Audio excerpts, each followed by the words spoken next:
எப்படி பேச வேண்டும் என கிருபானந்த வாரியார் கூறியது. பிறரிடத்தில் பேசும்போது இனிமையாக பேச வேண்டும். கடிந்து பேசாதே. உன்னிடத்தில் பிறர்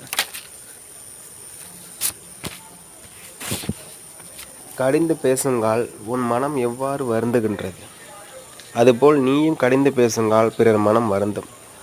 பகைவரிடத்திலும் கூட இனிமையாக பேசு.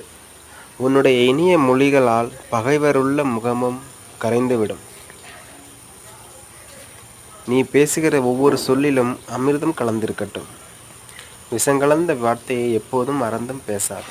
தாழ்ந்தவரிடத்தும் புதியவரிடத்தும் மற்றவர் எல்லாரிடத்தும் இனிமையாக பேசு என்று கிருபானந்த வாரியார் கூறுகிறார்.